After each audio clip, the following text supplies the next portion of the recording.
arranca con papá, que en su tiempo más jóvenes había hecho algo de aguada, después se retira, se va a un campo, estuvo de encargado hasta que yo tuve 12 años.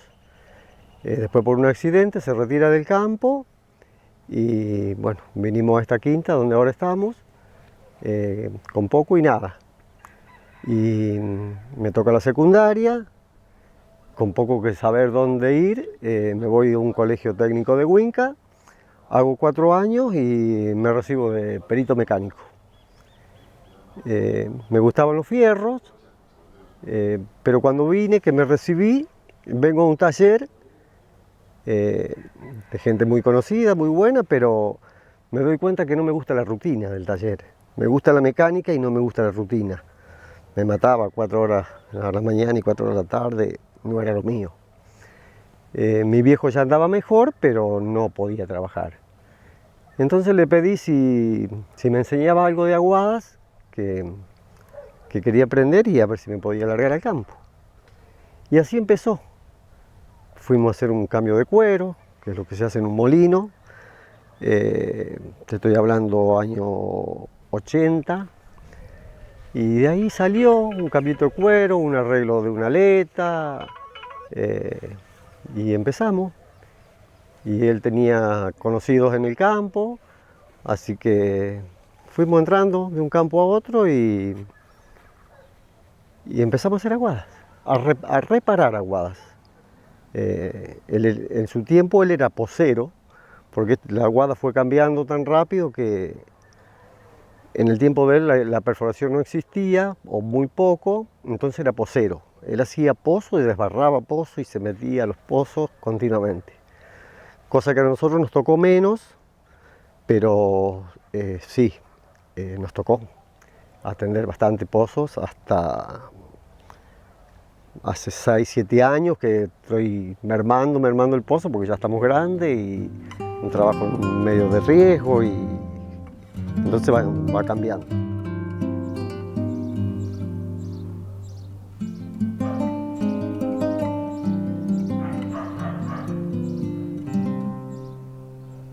Aquí el riesgo lo asumen ustedes, es decir, no van los empleados, sino que ustedes mismos bajan hasta esta cantidad de metros. ¿Qué cantidad de metros? Sí, Eduardo, o sea, el empleado te atiende el malacate, te atiende la boca del pozo, que le llamamos nosotros, te alumbra con un espejo, que es una muy buena luz para abajo. Ahora tenemos linternita que se usan en la cabeza, un montón de cosas muy útiles. Pero antes estaba el que tendía el malacate, el que alumbra en el pozo, que recibe la orden que vos le das, de arriba, abajo o parar, y nosotros éramos que siempre nos bajamos al pozo porque bueno, es un trabajo que lo tenés que sentir también, no es para cualquiera. El tema del malacate es enrolla el cable de forma manual, tiene un freno también manual, y para el pozo es un cable más fino y más largo. Ese cable tiene 160 metros, la maca que uno cuelga en la punta del cable, el cable pasa por el columpio, que el columpio en la mayoría de los casos es la torre del molino, y desciende directo al pozo.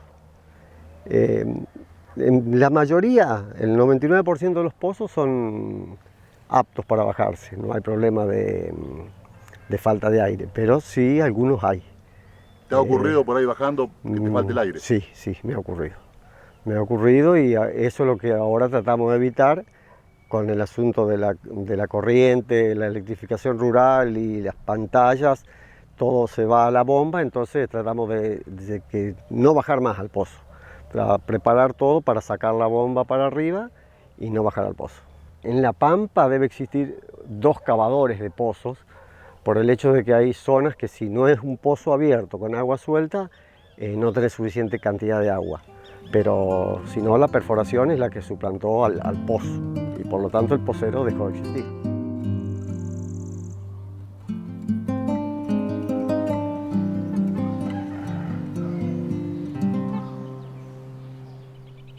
Yo más andariego que Andrés, mi hermano, me gustaba mucho andar, por eso me aburrí enseguida en el taller. Una vez que tuvimos la zona acá, que estábamos trabajando bien para vivir, da la casualidad que una gente conocida compra campo en Casa de Piedra, que es el límite con Río Negro, bien al suroeste de La Pampa. Y pues nos hizo una propuesta de ir a trabajar allá, había que desparramar el agua en 32.000 hectáreas que tenía el campo. Así que ya para ese tiempo hacíamos instalaciones de tanques y cañerías, bebederos. Así que nos armamos de un equipito y salimos para allá. Trabajamos 15 días y veníamos una semana. Parábamos en casilla y bueno, y desparramamos el agua por todo el campo y eso nos dio una gran sabiduría que acá no lo teníamos, grandes cañerías, hablamos de 150.000 metros de caño, algo así, enterrado, que lo hacían una Champion, hacía el zanjeado, terreno duro, pedregoso, pero una experiencia muy linda. Y después anduve Liguel Calel, Chacharramendi, La Reforma, porque cuando llega la agricultura a Rancul, la vaca empieza a irse hacia el sur. Entonces esos campos no estaban preparados para dar agua y había que acomodarlo. Estás hablando de 150.000 metros de caño, son 15 kilómetros, para que la gente tenga idea de la semejante obra que hicieron en esas 32.000 hectáreas. Sí, porque era un campo, imagínate si era un campo abierto, sin aguada. Pasa un acueducto y bueno, y desparramamos el agua por todo el campo.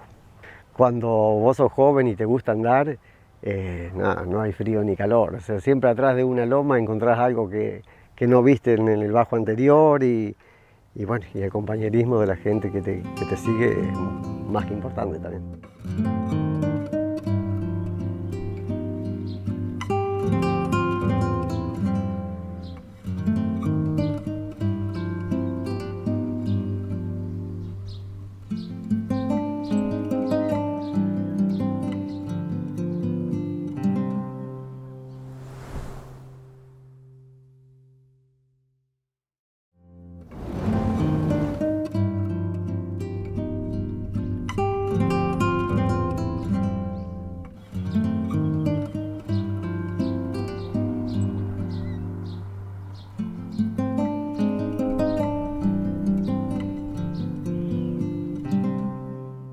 Y siempre llegamos a lo mismo, es un trabajo tan variado y tan lindo.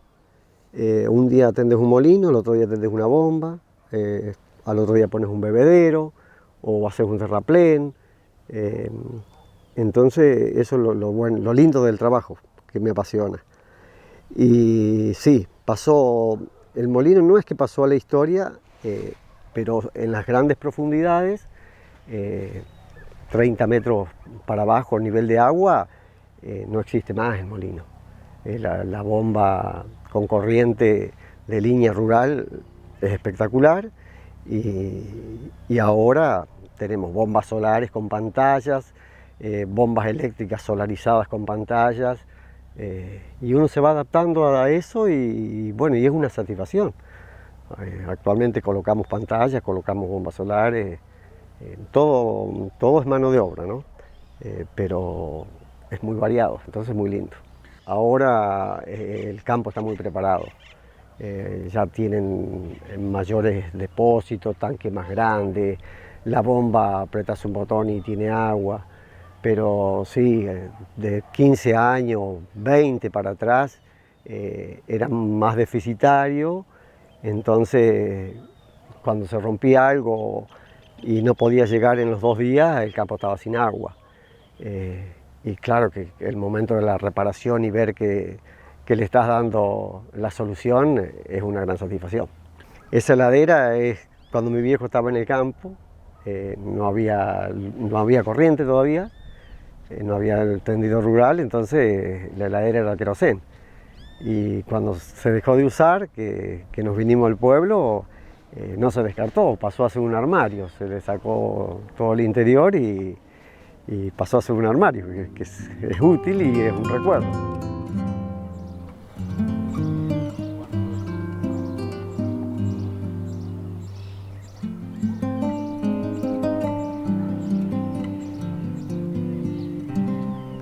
También qué importante esto que hablabas de aquella escuela electromecánica que existe aquí en el sur de Córdoba, en Huíncar Hernán Cot, también para aplicarlo esto a tu trabajo y el conocimiento de tu viejo, y vamos a decir que estás con tu hermano en toda, desde aquellos tiempos con tu hermano, digo, trabajando juntos, ¿no? Sí, sí, sí, empezamos juntos con la Guada.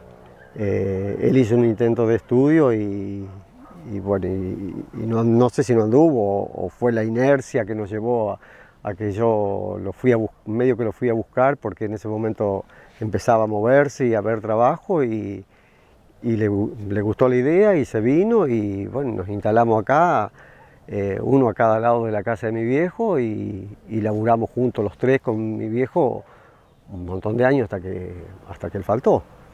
Indudablemente esa escuela me ayudó mucho, porque esto tiene una base de fierro bastante importante y bueno, y la base tecnológica también, es todo técnica la escuela. Marcelo, también aparte de los molinos de las aguadas, ustedes han siempre tenido el tema de los animales, siguen vinculados al campo, contanos esa parte. Sí, mira, después que siempre tuvimos hacienda porque a papá le gustaba, siempre tuvimos algún pedacito de alguna quintita alquilada, algo chiquito como para decir, uno tiene una reserva de un animal que en plata nos sirve, ¿no? Y siempre nos gustó eso, así que tratamos de no abandonarlo, aunque se están poniendo los tiempos cada vez más difíciles porque las tierras le viene ganando la agricultura y la ganadería con la agricultura a bajo nivel no puede competir. Pero no abandonamos, seguimos en esa lucha. Vos sabés que el que es fierrero sale de un fierro y se mete en otro.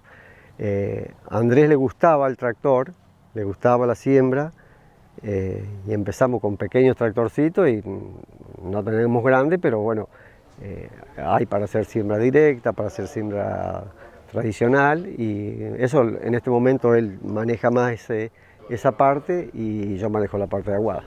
Hay una máquina inventada por tu papá en su momento. Sí, eso es una de las satisfacciones que te llenan, ¿no? Y que te hacen poner melancólico en algún momento. Mi papá empezó a soldar de grande y una vez que le agarró medianamente la mano a la soldadura inventaba cualquier cosa. Te hacía desde una escalera, esta es una maquinita que le adapta a un motor eléctrico y con eso mueve un disco cortador, una piedra, una sierra para cortar leña, cambia la polea y hace andar una máquina para moler maíz para criar un pollo, así que son cosas que las vamos a abordar.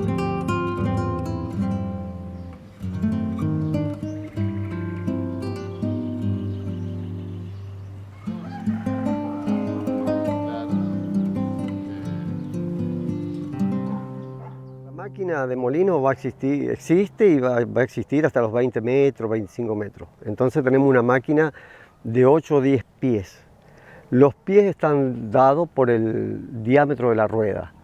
O sea que si tiene 10 pies a 30 centímetros el pie, son 3 metros de diámetro de rueda.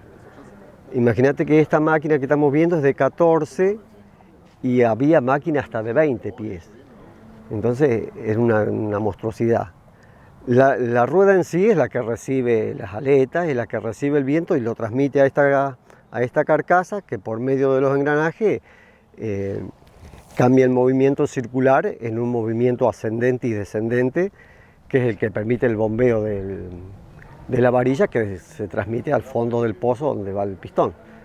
Entonces, mientras más honda es la aguada, la carga es mucho más y la máquina, por ende, tiene que ser mucho más grande. Pasó a ser carísimo, por caro en sí y por el rendimiento en el caudal. O sea, a más profundidad, menor caudal y no habría forma de satisfacer una necesidad de agua. Yo me iba 15 días y no teníamos teléfono y nunca tuvimos un problema. O sea, si pasaba por algún pueblo que había un teléfono, la llamaba. Estoy hablando ya de años que tuvimos el teléfono fijo, la llamaba para decirle el día que iba a volver. Pero era algo medio normal, o sea, ella no lo veía, como nos criamos con eso, no lo vio nunca como un peligro subir a un molino o bajarse a un pozo o vieja, me voy al campo, o no sé si vengo mañana, vengo pasado, porque cuando empezamos teníamos una carpa y después teníamos una casilla y después una casilla mejor, pero siempre estábamos en el campo. O sea que no lo veíamos ni nosotros ni ella. Creo que era muy natural y bueno, a pesar de que hay un gran afecto, un gran cariño, uno se extraña, pero no era un pegote decir, hasta el día de hoy que tengo celular, no es un pegote que te llamo y te llamo y te llamo para ver cómo está. Mi vieja tiene 83 años y yo la veo una vez al día y sé que está bien, porque tiene un ánimo de que va a estar bien, ¿viste? Una fe de eso.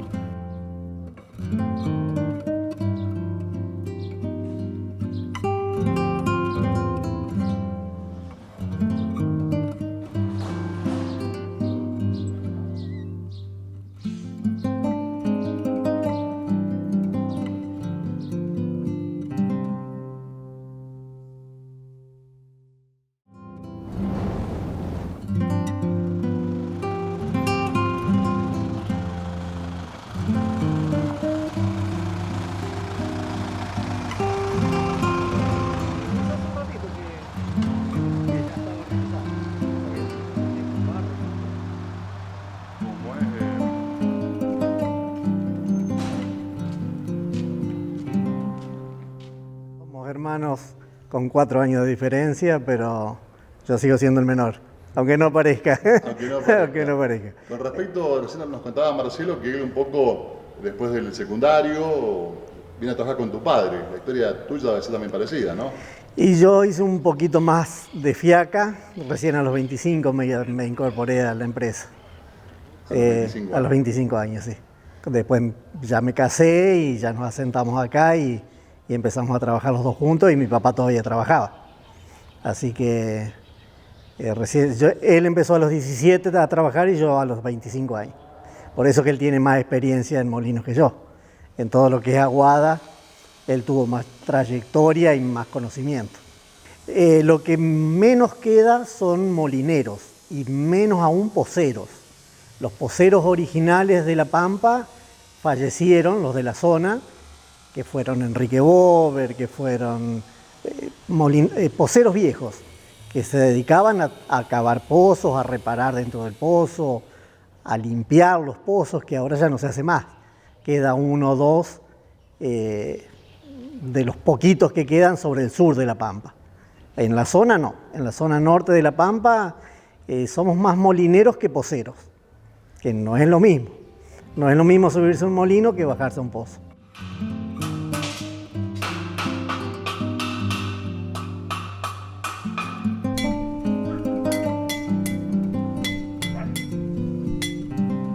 Ustedes recorren La Pampa y lo han hecho siempre, y también hablamos de la vecina provincia de San Luis y sur de Córdoba, también están allí.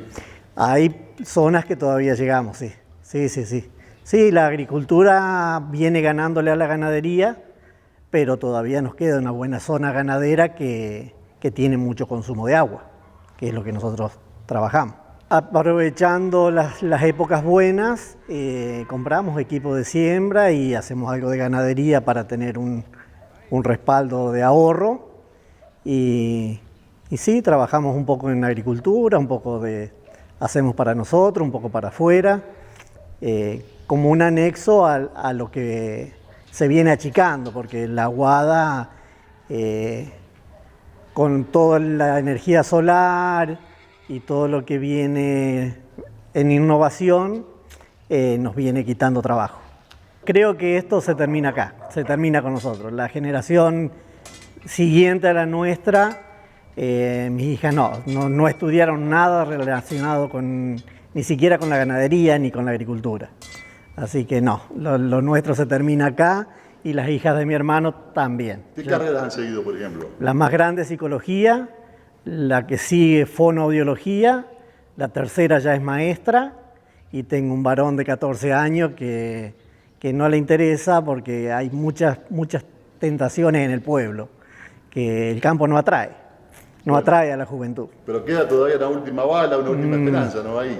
No lo veo, pero ojalá siguiera aunque sea con los tractores y con la ganadería, pero no como molinero, creo que no, que ya es la última generación y no va a seguir, no creo. Mi papá fue muy artesano en todo, en el manejo de la fragua, en la reparación de las aguadas. Mi papá era sordo y sin embargo se metía a 130, 140 metros y se hacía entender, con un golpe en el caño, con la luz.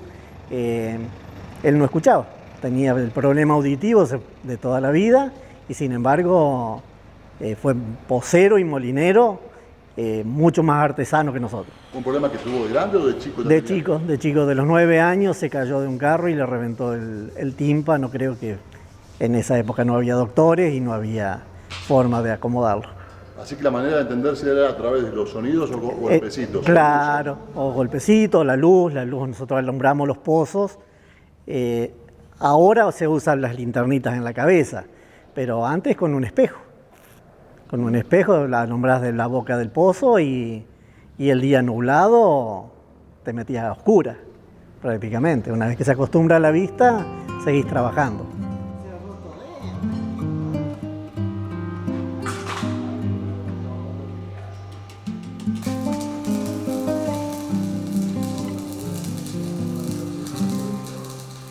Y esto por ahí lo hacían ustedes, digo, tu hermano, Marcelo. Ustedes, digo, no mandaban a los empleados. No. Todo lo que es de riesgo lo hacemos nosotros.